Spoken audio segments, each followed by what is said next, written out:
Well, there was this whole aspect of Tony that was in this now because of what I guess Steven and Tony Kushner had been thinking up, that he was an ex-convict, and that was the reason why he really needed to be out of the Jets now. And that it wasn't just like in the original film, it's just sort of like, oh, I got to be out of that now, I'm moving on, something great is coming to me. It's like, I'd love to still be in the Jets, these are my guys, but if I try to be in the Jets now, I'm going back to prison, and I don't want to go back there. And there's this whole backstory that Tony had written, and that Tony Kushner had written, and that Tony talks about in the show, in the movie, that the reason he went to prison was he beat this kid up so bad, he almost killed him. And Tony felt really guilty about that. And for a year in prison, he thought about it the whole time. And now that he's out, he really doesn't want to do that anymore. So there was all this great backstory to Tony that wasn't there previously in other versions of West Side Story. And that gave us a big springboard to jump into the film off of.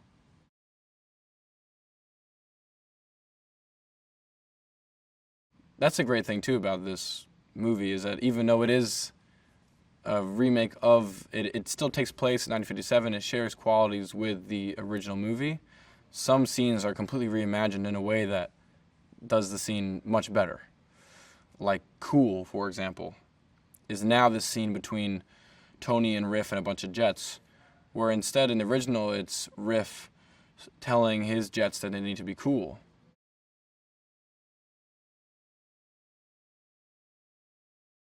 Everyone who's here is so talented.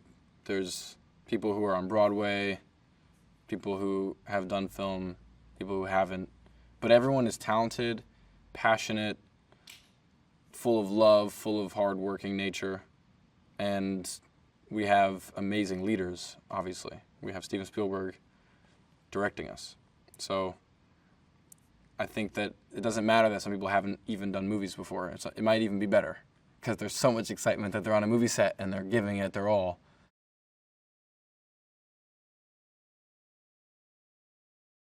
Steven just wants everyone to have a good time, including himself.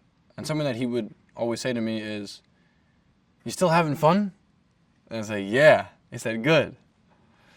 And even on days where it would be heavy and emotional, I'd still remember what he said and still try to have fun. We're making a movie. And when the energy on the set is positive and everyone is excited, he doesn't want to kill that. So if everyone wants to go see what they just filmed, he's very generous in that way of letting everyone and letting that moment and the momentum of what we're doing push into the next shot and push into the next take. And I think he's very aware of that and keeping the vibe on set great.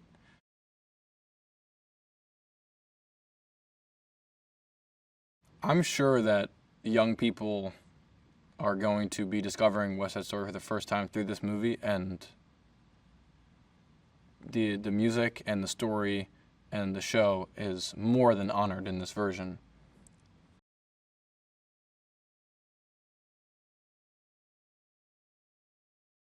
I say it all the time, I say it to everyone, we are so lucky to have him in this day and age, to have Steven directing this movie in this day and age, because he is very sensitive to what's going on in the world at the moment, and he understands how it affects all of us. And there is probably no one on earth who loves West Side Story more than Steven Spielberg, which I think people are going to be really surprised by that. But he is taking care of it like it's his baby. This movie is his baby, and he's taking care of us. And I'm grateful every day that he took a chance on me.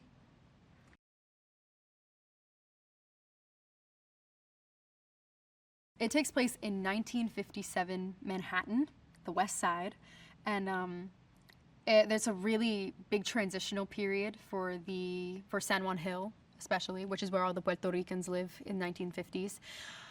And there is ever rampant racism, as per usual in our world, and the people who live in these buildings are being more or less kicked out. They're being compensated, which is something we talk about at the beginning of I Feel Pretty. And throughout the whole film, we really talk about the buildings being demolished so that they can build the Lincoln Center.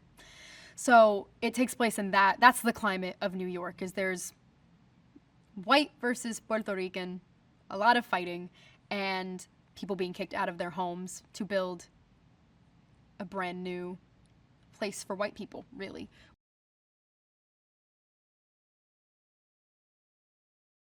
I felt like Maria that day. It was really wonderful. And for that, when that first press shot came out and the world lost its mind, everybody was losing their minds over it, at this first look of what it should have looked like back then. Of like the sharks are a rainbow of the Latino community. We have Afro-Latinos, we have light-skinned Latinos, we have Latinos from Puerto Rico. It's amazing. It's what it should have looked like. It's what it should always be. And I'm really glad that it was touched upon when that first picture came out. It was really significant in what we all look like and what we're all doing here.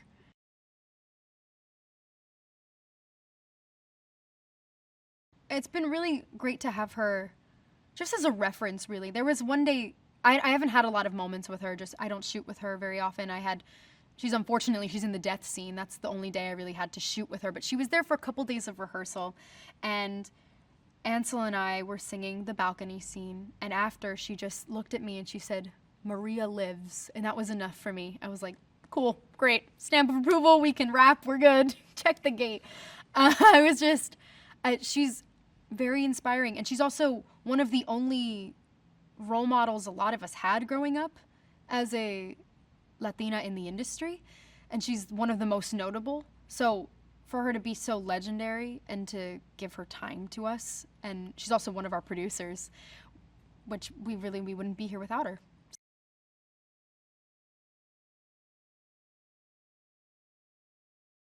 You know, the idea of wanting to recreate anything iconic, so especially that, so iconic, there's definitely trepidation that goes along with that.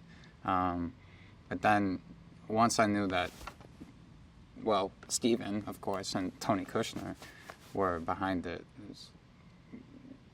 it's only set up for success, I think, And the whole point is not to replace what is already perfection in a way, but instead build upon it and continue to tell that story because it is so important. It's American history.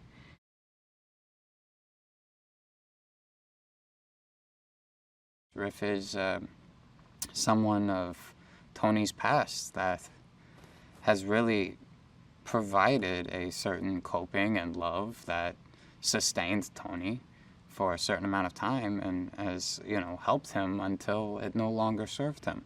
And, we really see, I think, where we are in this, where this movie takes place is that relationship really being put to the test and seeing Tony choosing to, relinquish that friendship in a way.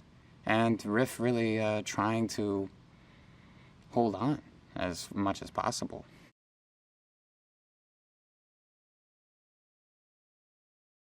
The Jets have been on the brink of losing each other.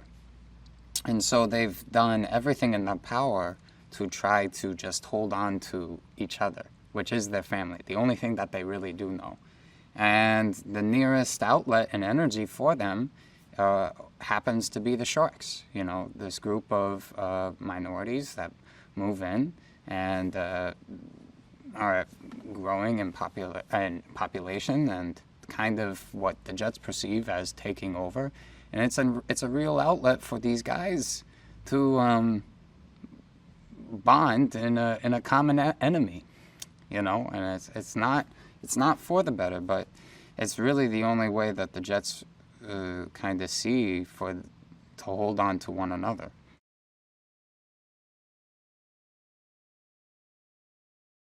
Steven's fascinating in the sense of like, here's a guy who literally has everything, right? And if you were to take away the past movies that he has done, the accolades, the money, I don't know, everything that went along with the identification of who Steven Spielberg was. What I witnessed and saw was a person who is just chasing his joy every day. Every day he'd show up to set and just chase his joy.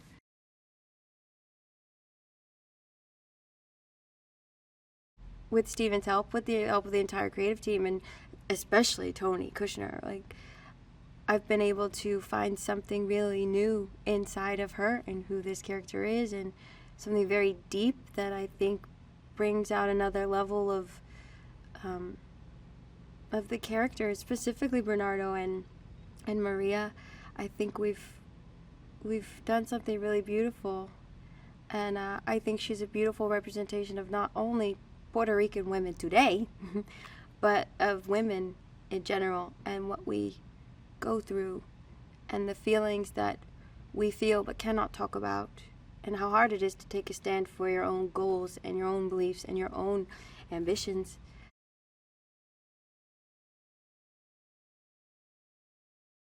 Anita's a smart woman. She takes one look at Tony and she gets it. She's not thrilled that this is the person, but she also knows that times need to change. And if she has any hope of finding acceptance in her community or in this country, in America, then she has to start it in her home, you know? So it's a very, in my mind, common sense line that she takes. This is going to cause a problem, but I'm going to support you. I'm going to help you through this. I understand why you're doing what you're doing.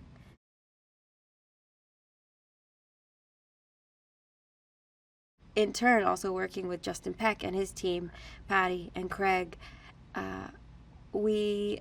it was very apparent to me from the beginning that while he was going to do his darndest to honor the legacy of Jerry Robbins and Peter Gennaro, that he is his own man, he is his own choreographer, and he has a very specific style, which I will tell you is very hard to conjure out of your body on concrete. But it's beautiful. Man, it's beautiful. It's big. It's charming. His movement is it's quite thrilling, and it's human.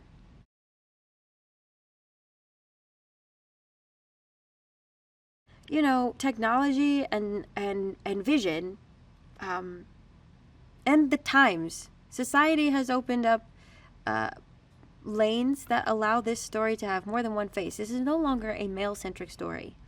We are very male-heavy. That is true. We're about 2 male gangs. The women typically are not in the front, but this film, and with Tony's adaptation of the original story, the women have an essential role to play. They take center stage, and we are unapologetic about it. The views of the women in this story may not be popular, but they are important.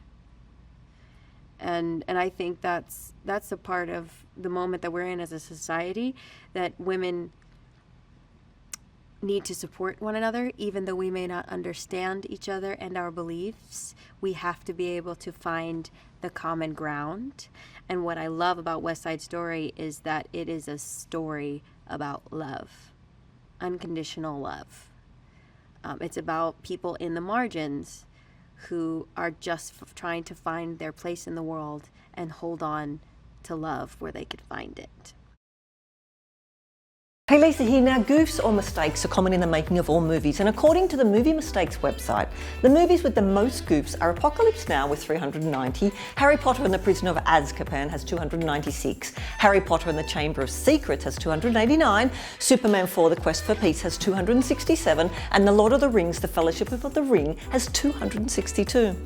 Now, do you like my t-shirt? You can get one for yourself in the link in the description.